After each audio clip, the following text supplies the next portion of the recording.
آسمانوں اور جنت کے دروازے کھول دیے جاتے ہیں۔ دروازے اس لیے کھول دیے جاتے ہیں کہ خدا نخواستہ اگر کوئی بندہ فوت بھی ہو جائے تو وہ جہنم کی بجائے جنت میں ہی جانے والا بن جاتا ہے۔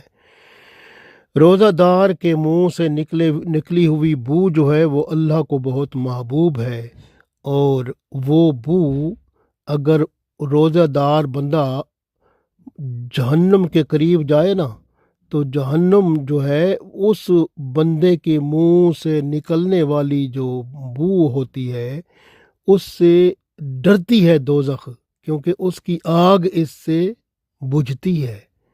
تو یہ بہت بڑی شان ہے کہ روزہ دار کے منہ کی بو سے دوزخ 40 سال کے فاصلے پر دور ہو جاتی ہے۔ روزہ صبر ہے، اور صبر اللہ کے ساتھ ملانے والا ہے، کیونکہ اللہ نے خود ہی فرمایا ہے ان اللہ مع الصابرین، بے شک اللہ تعالیٰ بذات خود صبر کرنے والوں کے ساتھ ہے۔ رمضان میں کھانے پینے کا کوئی حساب نہیں ہے، آپ ایک روٹی کی بجائے 2 کھا لیتے ہیں، کوئی حساب نہیں، لیکن اس سے پہلے اگر آپ زیادہ کھاتے ہیں تو اس کا حساب ممکن ہے، لیکن رمضان شریف میں کھانے پینے کا بھی حساب نہیں ہوتا۔ اسی طرح افطار کے وقت جب روزہ افطار کرتے ہیں اس وقت بھی دعا قبول ہوتی ہے، اور جب آپ روزہ رکھتے ہیں سحری کے وقت دعا کریں تو اس وقت بھی دعا قبول ہوتی ہے۔ گویا افطار اور سحری کا وقت دعا کی قبولیت کا وقت ہے۔ ماشاء اللہ، تو اپنی بھرپور دعائیں مانگیں، جو ضروریات ہیں آپ کی دنیا اور آخرت کے لیے اللہ تعالیٰ سے مانگیں۔ اللہ تعالیٰ دینے والا ہے، اس کے پاس کسی چیز کی کوئی کمی نہیں ہے۔ رمضان میں ہر روز اللہ تعالیٰ 10 لاکھ گناہ گاروں کی بخشش فرماتا ہے، اور جمعہ کی ہر گھڑی 10 لاکھ لوگ بخش دیے جاتے ہیں۔ روزہ دار کو اس کا جوتا بھی دعا دیتا ہے، اس کے کپڑے بھی دعا دیتے ہیں، جہاں پر بیٹھتا ہے وہ جگہ بھی دعا دیتی ہے، جس بستر میں لیٹتا ہے وہ بستر بھی اس کو دعا دیتا ہے۔ ماشاء اللہ، کتنی بڑی شان ہے روزے دار کی۔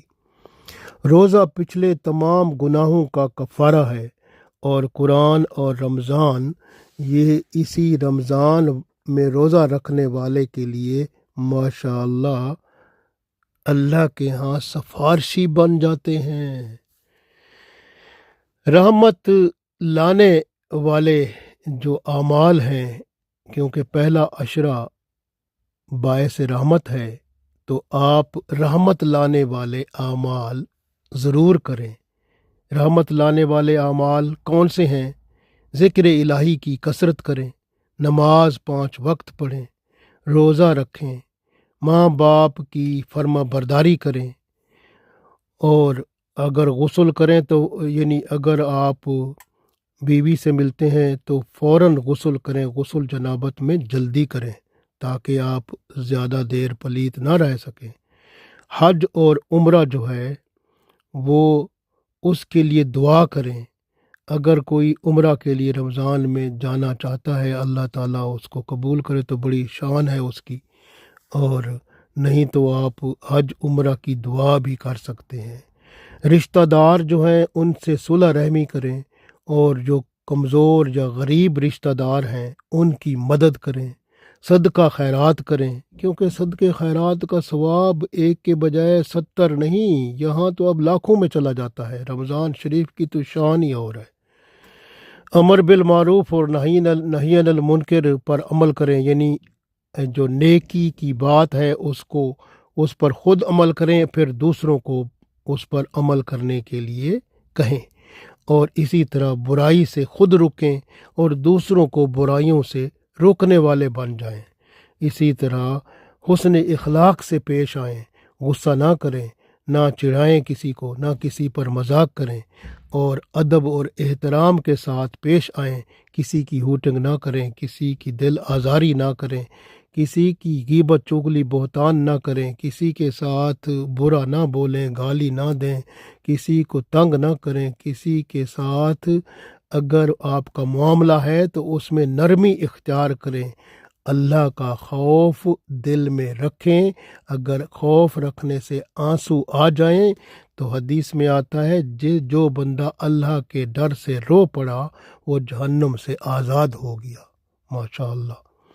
اسی طرح سخاوت کریں اور ہر کسی کے بارے میں اچھے گمان رکھیں، دنیا اور آخرت کو ہر وقت سامنے رکھیں اور اللہ کے حضور اپنی فریاد پہنچاتے رہیں۔ دنیا اور آخرت کو بہتر بنانے کے لیے اللہ تعالی ہم سب کو توفیق دے، آمین۔